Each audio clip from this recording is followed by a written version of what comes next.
Hello friend, मैं तनी आप सभी का स्वागत करता हूं आपके अपने चैनल जिसका नाम है इलेक्ट्रिकल रिसर्च अकेडमी। आज फिर एक इम्पोर्टेंट सेशन है। 75 तक क्वेश्चन हो गए थे, आज उसके आगे देखेंगे। ठीक है, और इसमें फिर वही क्वेश्चन होंगे जो आपको मशीन के ज़्यादा मिलेंगे। हालांकि ये 19 का शिफ्ट चल रहा है तो तुमको थोड़ा हार्ड लगेंगे, क्योंकि जो 19 की शिफ्ट हुई थी, 19 और 20 की जो शिफ्ट हुई थी थोड़ी हार्ड थी। और इसमें नॉर्मलाइजेशन की बात करें तो 50 से 60 नंबर तक के भी नॉर्मलाइजेशन इसमें हुए थे। ठीक है, तो क्वेश्चन ध्यान से देखना। इसमें मशीन के क्वेश्चन जैसे बोल रहे थे कि किस अनुपात में क्वेश्चन पूछा गया, नहीं देखे तो जाके वीडियो देख लेना, तुमको अंदाज़ा लग जाएगा कि किस चैप्टर से कितने क्वेश्चन पूछे गए थे।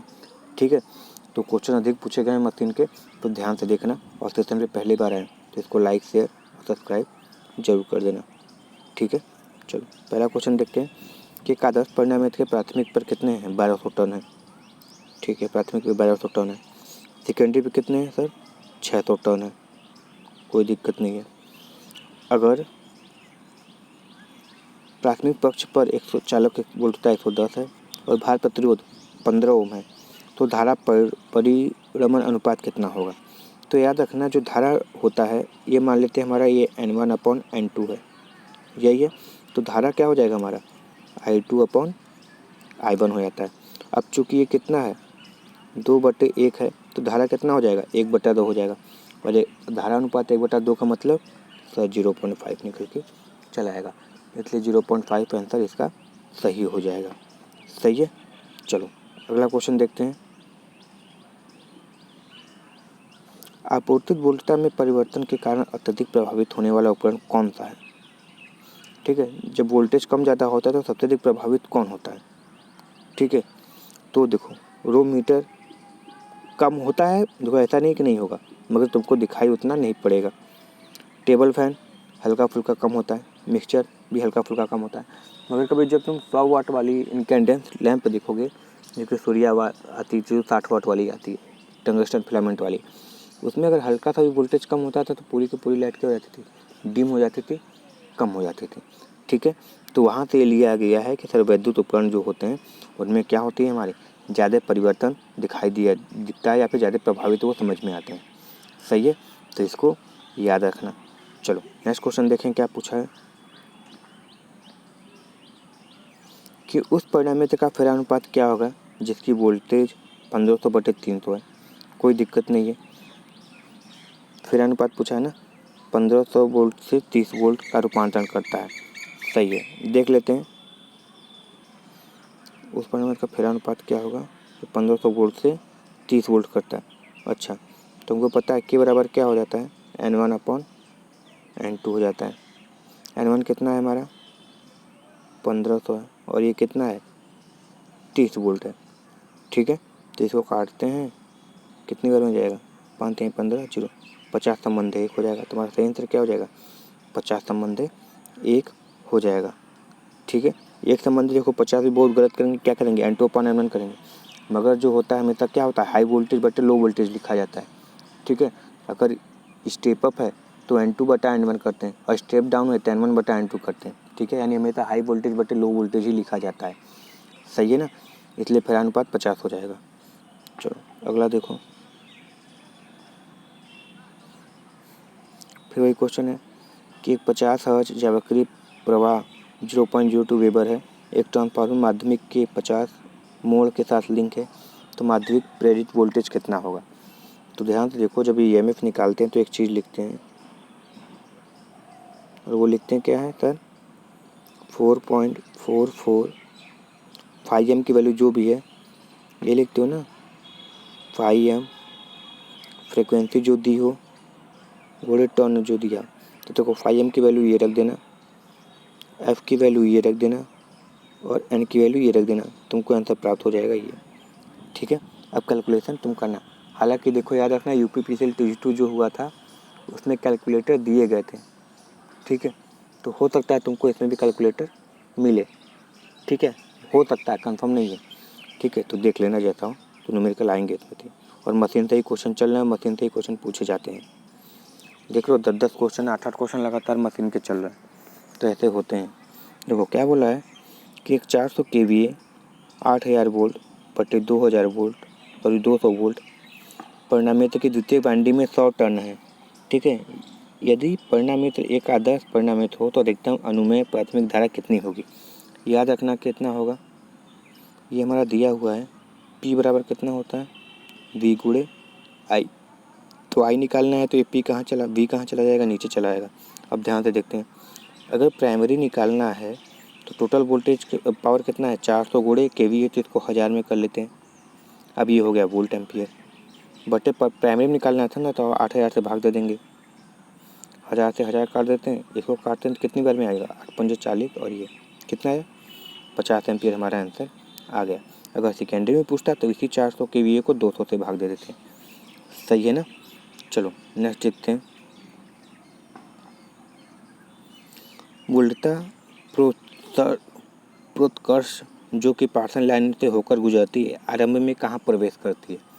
अच्छा, वोल्टता प्रोत्कर्ष मतलब जो हाई वोल्टेज होती है या फिर जो त्वरित वोल्टेज होती है वो ट्रांसमिशन लाइन पे गिरने से पहले यहाँ पे आती है। इसको क्या बोलते हैं, ये सिंबल किसका है, ये सिंबल है लाइटनिंग अरेस्टर का। तो लाइटनिंग अरेस्टर पे या फिर LA बोलते हैं इसको, लाइटनिंग अरेस्टर पर गिरता है। इसका काम क्या होता है, उच्च वोल्टेज या उच्च धारा के लिए क्या करता है, निम्न प्रतिरोधी मार्ग प्रवाहित करता है। ठीक है, ये कहानी इसकी होती है। अच्छा, इसकी ये जो ट्रांसफार्मर के इस साइड भी लगी होती है, इस साइड, दोनों साइड लगी होती है। सही है। चलो और देखो क्या होता है इसमें, ये जो बनी होती है वो बनी होती है ZNO यानी जिंक मेटल ऑक्साइड या फिर थायराइड की। ठीक है, दो चीज़ की बनी होती है, कौन, त्वरितरोधक। सही है। अगला क्वेश्चन है, प्रेरण मोटर में अर्ध संवृत प्रकाश का क्या कार्य होता है। यानी सेमी क्लोज्ड जो बनाते हैं, सेमी क्लोज्ड बाइंडिंग करते हैं, उसका क्या फ़ायदा होता है। सॉरी, सेमी क्लोज्ड जो स्लॉट होते हैं उससे क्या फ़ायदा होता है।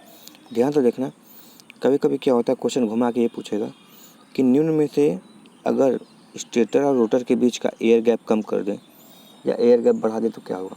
तो जब हम एयर गैप बढ़ाते हैं तो क्या होता है, यानी जो चुंबकन धारा होती है वो बढ़ जाती है, लेकिन पावर फैक्टर क्या हो जाता है, कम हो जाता है।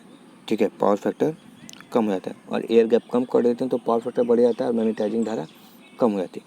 तो उसी तरह ये क्वेश्चन है कि जब ऐसा करते हैं तो यानी सेमी क्लोज्ड स्लॉट उपयोग करते हैं तो इसके बीच का जो प्रभावी एयर गैप है वो क्या हो जाता है, कम हो जाता है। तो ये क्या करता है, हमारा चुंबकीय धारा घटाता है और पावर फैक्टर बढ़ाने का काम करता है। कौन, सेमी क्लोज्ड स्लॉट। तो ये तो ऑप्शन नंबर डी सही हो जाएगा।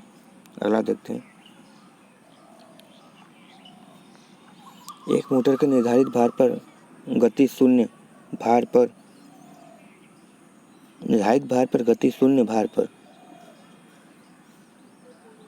कितना है 1000 RPM से 950 RPM तक कम हो जाती है। तो मोटर का वोल्टेज रेगुलेशन यानी स्पीड रेगुलेशन यानी गति नियमन कितना होगा। देखो फॉर्मूला क्या होता है, no load minus full load speed बटे फुल लोड स्पीड होता है। ठीक है, जब इसको रखोगे तो कितना आएगा तुमको, no load minus full load करोगे तो पहले 50 आ जाएगा, क्योंकि 1000 में से 950 घटाओगे तो 950 आएगा। और फुल लोड कितना है हमारा 950 है, घोड़े इसको 100 करते हैं, 1 से 1 कट गया। ये कितनी बार में जा रहा है सर, ये 19 बार में। और जब 19 को 100 से भाग दोगे तो समथिंग कितना आएगा 5.2% आ जाएगा। तो इसका 5.2% सही आंसर हो जाएगा। सही है। चलो अगला देखो, 1200 RPM पर घूर्णन कर रही एक 6 ध्रुव कुंडली से जुड़े DC जनरेटर द्वारा उत्पादित EMF ज्ञात करें। इसका अभिवाह प्रति ध्रुव 0.3 मिलीवेबर है। आर्मेचर चालकों की संख्या 100 है। ये वाइंडिंग कौन सा किया है, जो लैप या वेब ऐसा कुछ दिया नहीं है।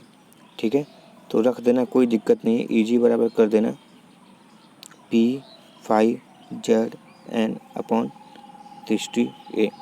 P जब आएगा तो ये रख देना, फाई जब आएगा तो ये रख देना, जेड जब आएगा तो 1000 रख देना, N जब आएगा तो 1200 रख देना, और A जब आएगा फिर यही P की वैल्यू रख देना।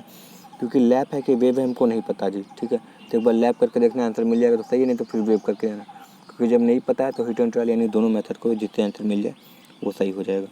सही है, तो ये क्या हो जाएगा 6 वोल्ट हो जाएगा। ठीक है ना। चलो अगला देखो, एक मूल आवृत्ति 50 हर्ट्ज है तो तृतीय सन्नादी सामग्री के कारण सन्नादी आवृत्ति कितनी होगी। ठीक है, तो देखो जितनी सन्नादी होती है उतने से ही मल्टीप्लाई करते हैं, यानी 3 गुणे सप्लाई फ्रिक्वेंसी। अगर 4 सन्नादी वाले होते हैं तो 4 से मल्टीप्लाई करते हैं, तो 3 गुणे सप्लाई 3 है, सप्लाई फ्रिक्वेंसी कितनी 50 है, कितना आ जाएगा ये 150 हर्ट्ज इसका सही आंसर हो जाएगा। क्या हो जाएगा 150 इसका सही आंसर हो जाएगा। चलो अगला देखो,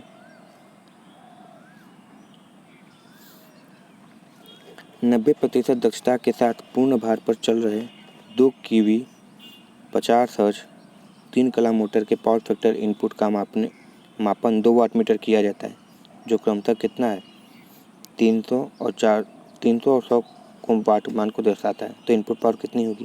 देखो यहाँ पे साफ साफ लिखा है कि मोटर के पावर इनपुट को मापन 2 वाटमीटर द्वारा दर्शाया जाता है, जो मुख्यतः कितनी है 300 और 100 है। तो यानी 1 वाटमीटर 300 दिखा रहा है, 100 दिखा रहा है, तो दोनों को जोड़ोगे तो वही इनपुट पावर होगा ना, क्योंकि इनपुट पावर को ही मापन कर रहे हैं। तो कितना आ जाएगा सर ये 400 वाट इसका सही आंसर आ जाएगा। कितना हो जाएगा 400 वाट। ठीक है ना। और याद रखना है कभी कभी पावर फैक्टर पूछता है, तो पावर फैक्टर का फॉर्मूला क्या होता है फाई बराबर tan इनवर्स, जो कलाकोण निकालते हैं इसी से √3 इसको बाहर करते हैं ना, √3 W1 minus W2 bracket 1 upon W1 plus W2। इस पर सवाल बहुत ज़्यादा पूछे जाते हैं। ठीक है, तो देख लेना कैसे हो। अगला देखो, एक प्रतिरोध संधारित्र RC श्रेणी परिपथ 200 वोल्ट DC आपूर्ति से जुड़ा है। एक समय नियतांक के बाद संधारित्र की कितनी वोल्टता होगी। हमको पता है समय नियतांक मतलब T बराबर RC, और इतने पे ये कितना चार्ज होता है लगभग 63.63% चार्ज हो जाता है। तो 200 का 63% कितना हो जाएगा लगभग 126.4% क्या होता है ये चार्ज हो जाता है। ठीक है, तो समझ जाना RC हो जाएगा। और अगर 5 ये बोल देगा 5T तो लगभग कितना हो जाएगा 200 का 200 वोल्ट चार्ज हो जाएगा। ठीक है, इसको याद रखना 5T मतलब 5RC। और जब इंडक्टर की बात करें तो L/R होता है फॉर्मूला, इसको भी याद रखना। ठीक है ना, इंडक्टर के लिए और ये कैपेसिटर के लिए। चलो अगला देखते हैं, मोटर में परिवर्तक की क्या भूमिका होती है। ठीक है, मोटर में प्रवर्तक की क्या भूमिका होती है। मोटर को त्वरित करना, मोटर को चालू करना, फ्यूज होने से रोकना, ये नहीं। ठीक है, अधिक परिवर्तन धारा को रोकने से। ठीक है, यानी प्रवर्तक मतलब स्टार्टर। मोटर में स्टार्टर का क्या काम होता है तो अत्यधिक स्टार्टिंग करंट को रोकने का काम होता है। ठीक है, मेन काम इसका यही होता है। हालांकि इस पर ऑन ऑफ बटन लगे होते हैं तो चालू बहुत लोग ये दिमाग लगाएंगे चालू का, मगर जो मोटर में स्टार्टर का काम जो मुख्य भूमिका होती है यही होती है कि अत्यधिक जो स्टार्टिंग करंट होती है जो 5 से 7 गुना होती है उसको रोकने का होता है। और ये 5 से 7 गुना अधिक क्यों होती है स्टार्टिंग में, क्योंकि सर उस समय बैक EMF का मान 0 होता है। ठीक है ना। चलो अगला देखते हैं, किसी DC मशीन के प्रत्येक चुंबकीय अभिवाह से पर इसकी गति दिशा में स्थित है। ठीक है, प्रत्येक चालक कुंडली अभिवाह से हमको पता है, देखो याद रखना क्या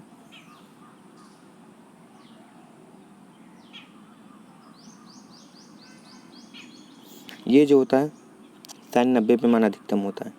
ठीक है, और इसकी गति हम चाहते हैं कि हमेशा क्या हो 90 डिग्री पर ही इसके चुंबकीय अभिवाह पड़े। ठीक है, प्रत्येक चालक से 90 डिग्री पर ही चुंबकीय अभिवाह कटे या फिर निकल भी रहे हैं तो 90 डिग्री पर ही निकलते हैं। ठीक है, तो कितनी डिग्री पे होनी चाहिए सर 90 डिग्री पे होने चाहिए। EMF उत्पन्न होगा तो अधिकतम होगा। ठीक है, सारी कहानी इस पर होगी। सही है ना। चलो अगला देखते हैं, देख रहे हो सारे मशीन चल रहे हैं जी, लगातार मशीन धकाधक मशीन पूछे जा रहा है। तो 55 से 60 क्वेश्चन पूछ रहा है, यानी समझो लगभग 40% तुमसे केवल मशीन पूछा है। ठीक है, 40% लगभग तुमसे मशीन पूछा है। और अगर AC जोड़ दोगे तो बेसिक जोड़ दोगे तो लगभग तुम्हारे 80-90 क्वेश्चन हो जाएंगे, यानी तुम्हारे लगभग 60 से 65% तुम्हारे पास बेसिक और मशीन से पूछे गए।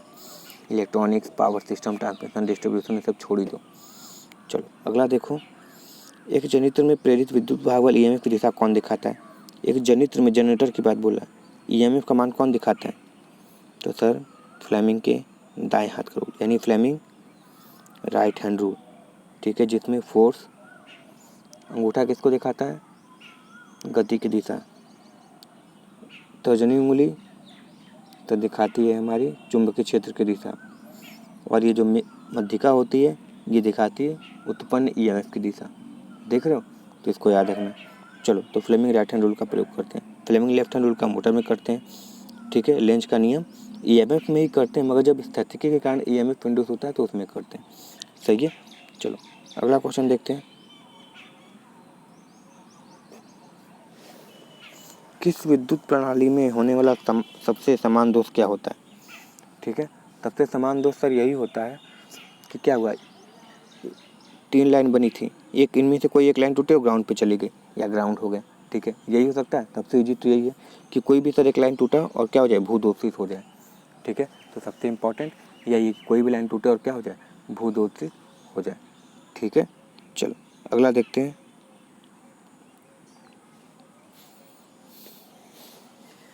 और सबसे खतरनाक कौन होता है sir, line to line fault सबसे खतरनाक होता है, ठीक है ना, याद रखना। अगला देखो, वह भार जिससे शक्ति गुणक का मान 1 है वो क्या कहलाता है, हमारा फिलामेंट लैंप या टंगस्टन वाला लैंप जो होता है उसको ही हम क्या बोलते हैं, यूनिटी पावर फैक्टर, ठीक है, याद रखना। पंखा रेफ्रिजरेटर मिक्सचर नहीं, सही है ना, याद रखना। तो यही हमारा होता है। चलो अगला देखते हैं। 60 माइक्रो एम्पियर की धारा मिली एम्पियर बदलने के लिए क्या करोगे, देखो 60 माइक्रो यानी छठवें कि 5 माइक्रो हो गया, इसको मिली में बदलने के लिए 1000 से मल्टीप्लाई करेंगे, यही करेंगे, कट गया, इसमें बचा कितना 3, यानी लिख सकते हैं माइक्रो था तो ये कितने हो गया एम्पियर। अच्छा अभी और माइक्रो था, ये हो गया एम्पियर, एम्पियर में तो 1000 का भाग और दोगे ना, क्योंकि 60 दिया है ना जी, 60 गुणे 10 के घाते -6, फिर 10 के घाते -3 को और मल्टीप्लाई करो, कितना हो जाएगा 10 के घाते -9, ठीक है। जब इसको सॉल्व करोगे तो कितना हो जाएगा, ये तुम्हारा ऊपर चला आएगा तो लगभग तुम्हारा कितना हो जाएगा, इसको जब हटाओगे देखो, तब जब ये हो गया इसको ऊपर ही करके तुमको काट के दिखा देते हैं एक्चुअली। देखो ये 60 है,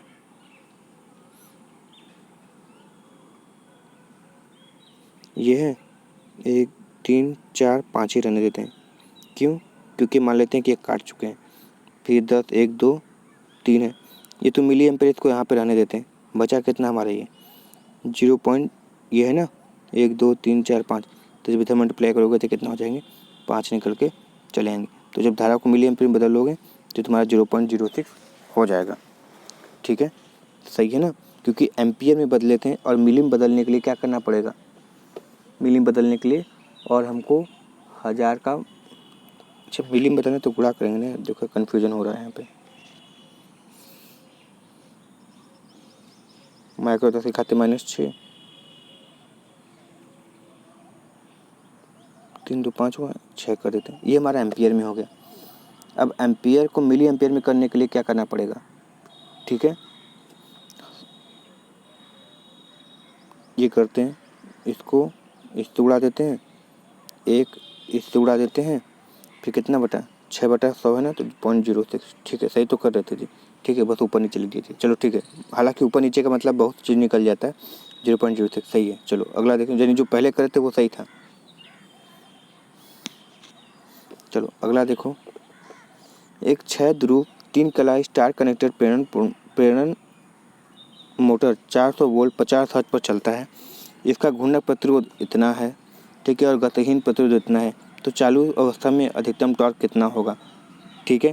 तो देखो मैक्सिमम लोग इसका आंसर छोड़ के आएंगे, ठीक है, नहीं करके आएंगे, क्योंकि इसमें लगता है समय, क्योंकि अधिकतम इसका जो मैक्सिमम टॉर्क का फॉर्मूला जो होता है ये VTH² पर R² प्लस रूट में VTH² से करके होता है, तो ज़्यादा झाम होता है, ठीक है, तो देख लेना, नहीं तो इसको स्किप भी कर दोगे तो कोई दिक्कत नहीं है।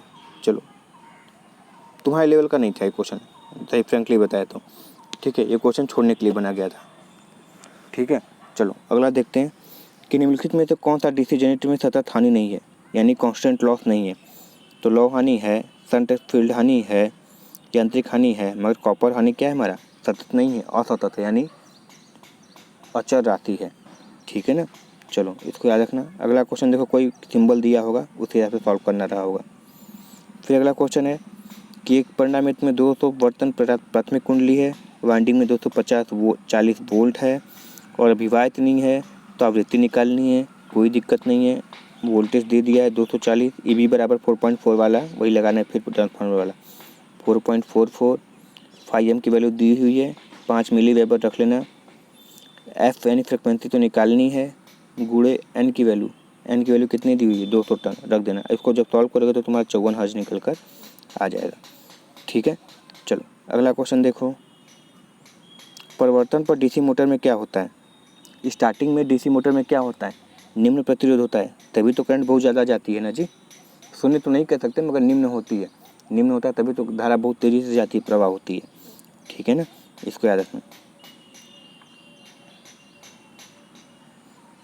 किसी प्रेरण मोटर में एक अवरुद्ध घूर्णक परीक्षण को क्या कहते हैं। ठीक है, अवरुद्ध यानी जो ब्रेकिंग टॉर्क टेस्ट होता है उसको क्या बोलते हैं। ठीक है, तो इसको सर हमेशा क्या बोला जाता है, चर हानि। ठीक है, जो तुम्हारे ये होता है अवरुद्ध घूर्णक ट्रेन यानी ब्लॉक रोटर टेस्ट जो होता है तुम्हारा, ब्लॉक्ड रोटर टेस्ट जो हमेशा क्या होता है, कॉपर लॉस निकालता है ना। तो जब कॉपर लॉस निकालता है तो तुम्हारा क्या होता है, चर हानि हो गया, यानी परिवर्ती हानि हो गई। ठीक है, तो इसको क्या बोलते हैं, चर हानि बोलेंगे। सही है ना, इसको याद रखना, वेरिएबल लॉस। यदि एक निसंदित, कुछ ज़्यादा हिंदी हो गया, निसंदित भार धारा 10 मिली एम्पियर है, तो निम्न में से किस परिपथ में डायोड धारा 10 मिली एम्पियर होगी। निसंदित मतलब नहीं समझ में आया जी। तो किस परिपथ में डायोड धारा 10 मिली एम्पियर होगी। देखो फ्रेंकली बोले, निसंदित भार धारा का मतलब हमको नहीं समझ में आया। ठीक है, अगर समझ में आया तो कमेंट कर देना। इसका ऑप्शन सी दिया है। ठीक है, नियत संदिग्ध मतलब नहीं, गूगल पे भी सर्च में आया तो नियत संदिग्ध तो निर्धारित फिरधारित लिख रहा था, मगर नियत संदिग्ध नहीं लिख रहा था। ठीक है ना, सही है। तो इसका देखो ऑप्शन 3 दिया है। अगर समझ में आ गया हो कि नियत संदिग्ध क्या है तो अपने हिसाब से देख लेना। सही है। चलो तो आज का सेशन यहीं पे ऑफ करते हैं बाबू। सेशन पसंद आया और तुमको ये लग रहा था कि सर जो आप उस दिन वीडियो बनाए थे कि इस चैप्टर से इतने क्वेश्चन पूछ रहे थे, अधिक लगा होगा, क्योंकि ये तुम गिनने जाओगे तो तुमको ज़्यादा समय लगेगा। वहाँ पे बनाया बनाया वीडियो है, वहाँ से एनालिसिस करके पढ़ना स्टार्ट कर दो बाबू। ठीक है, कि वहाँ पे हम अच्छे से बताएंगे किस चैप्टर से कितने क्वेश्चन पूछे गए, यानी किस पे मेहनत करने की ज़्यादा ज़रूरत है। हो सकता है कि सेम टू सेम वही पैटर्न फिर रिपीट कर दें। ठीक है, तो अगर पलट के आ जाए तो अलग कहानी है, मगर सेम आएगा तो फिर पछतावा होगा कि काश वो वीडियो देख लिए होते हैं और उस हिसाब से पढ़ लिए होते तो हो जाता। ठीक है, चलो मिलते हैं नेक्स्ट वीडियो में। तब तक के लिए thank you very much and all the very best. Channel पे पहली बार आए हो तो चैनल को सब्सक्राइब जरूर कर लें। ठीक है, मिलते हैं नेक्स्ट वीडियो में। वंदे मातरम।